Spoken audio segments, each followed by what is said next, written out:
Gagawa tayo ng trending na Dulce de Leche Cheesecake.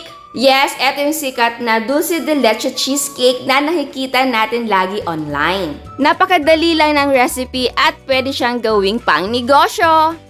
So, syempre, ang unang gagawin natin ay ang ating Dulce de Leche. Sa paggawa ng Dulce de Leche, pakukuluan lang natin ang ating condensed milk for 4 to 5 hours. Isang can ng condensed milk para sa ating recipe ay okay na. Ginawa ko lang 4 para hindi sayang yung oras sa pagluluto, and gagawa ako ng ibang recipe gamit ang ating Dulce de Leche sa susunod na mga videos natin. And tandaan, dapat nakalubog talaga ang mga lata ng ating kondensada sa tubig. Magsisimula ang pag-time or pag-oras mo nito kapag kumukulo na. So takpan natin ito at pakuluin na natin. Ayan, after few minutes kumukulo na ito. So hinaan lang natin ito to medium heat. Tapos takpan ulit at pakuluan ito for 4 to 5 hours. And reminder, kada 30 minutes i-check mo ang water level. Dahil again, dapat nakalubog ang buong lata ng ating kondensada sa tubig. So magdagdag ka lang ng tubig kung napansin mo na bumaba ang water level. And then after 4 or 5 hours, palamigin na natin ang ating mga Dulce de Leche.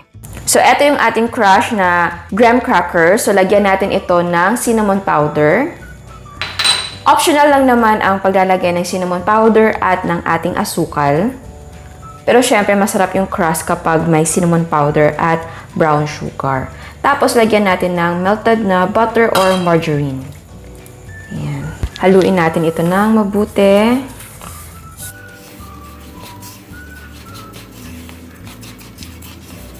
So, ayan, na-mix na natin ng mabuti. So, ngayon naman, maglagay tayo ng ating crust na mixture dito sa ating deep dish. Ito ay maliit lang dahil maglalagay din tayo sa iba pang mga container. So, pantayin lang natin ito.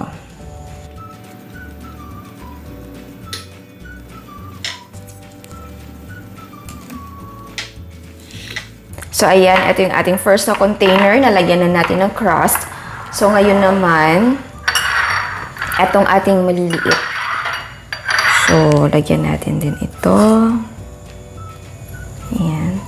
Nilalagay ko siya sa iba't ibang container para meron kang idea kung pambahay lang.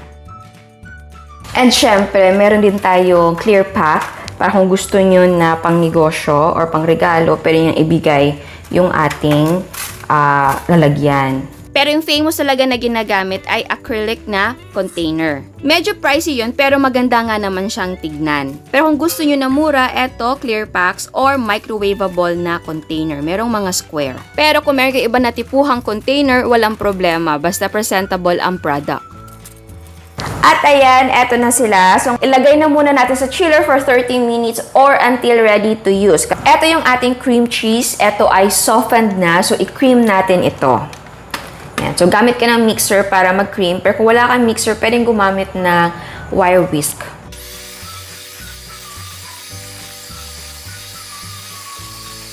So, ayan. Eto na yung ating cream cheese na cream na natin. So, itabi na muna natin ito.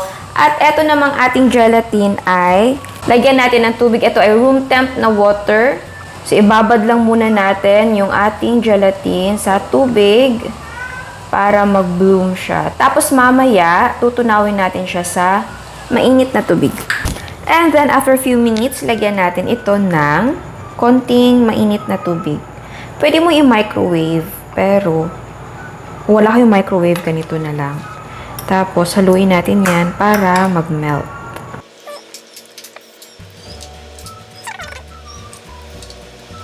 So, ngayon, i-whip na natin ang ating all-purpose cream. Ayan. So, ito yung gamit kong all-purpose cream. Ayan. So, ilipat na natin yung ating chilled na all-purpose cream sa ating mixing bowl.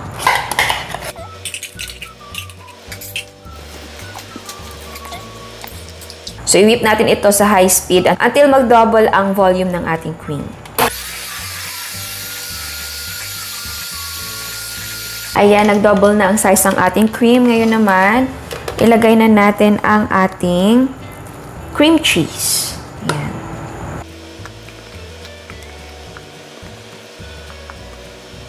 And then, i-mix natin ito ng mabuti.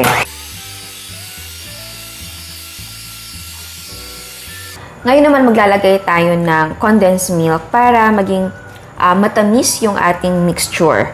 So kung ayaw nyo ng condensed milk, pwede naman na 1 cup or half cup ng white sugar. Or kung gusto nyo na dulce de leche talaga yung kanyang lasa ng buong filling, pwedeng isang can ng dulce de leche ang gamitin nyo. Ayan. Tapos, i-mix na natin ito.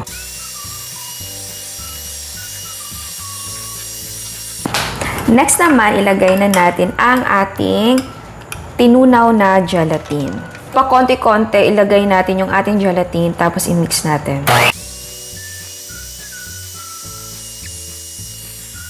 So, ayan ang ating crust. Bago natin ilagay o isalin yung ating cream cheese na mixture, magpahid na muna tayo ng ating dulce de leche sa gilid ng ating container. Ayan.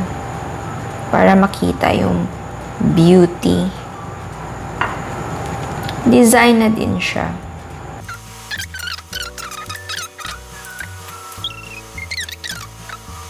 And kung mas bet ninyo, pwedeng maglagay ng dulce de leche dito sa bottom.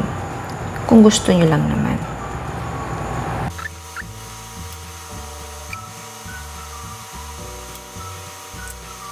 Ayan, so maglagay na tayo ng ating cream cheese mixture dito sa ating lalagyan.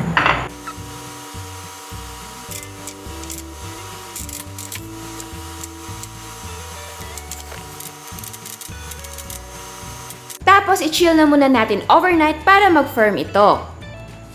Next naman, lagyan natin ang ating maliliit na container. And ang ating clear packs. At kapag nag-firm na ang ating cheesecake, mag-spread na tayo ng ating dulce de leche sa ibabaw.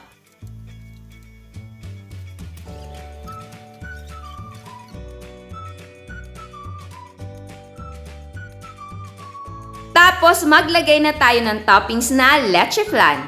Sa paglagay ng leche flan topping, pwede na ganito ang size or pwede na i-cut nyo siya into cubes.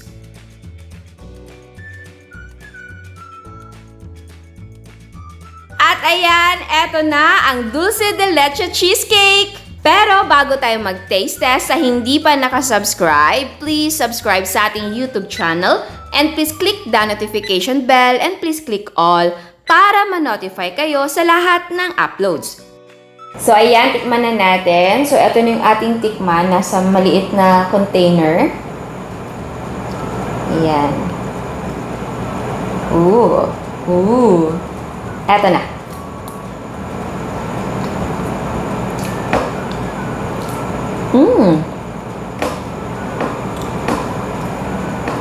Alam niyo yung combination niya, bagay.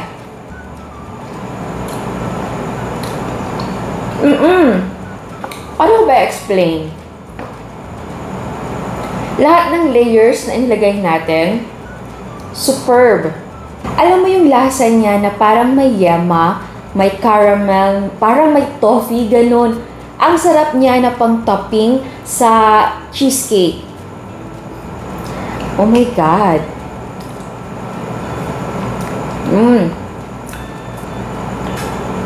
Talaga. Alam nyo, nababalanse yung total na lasa niya dahil yung toppings natin ay matatamis. Tapos yung mismong cheesecake natin yung nagbabalanse. Kaya,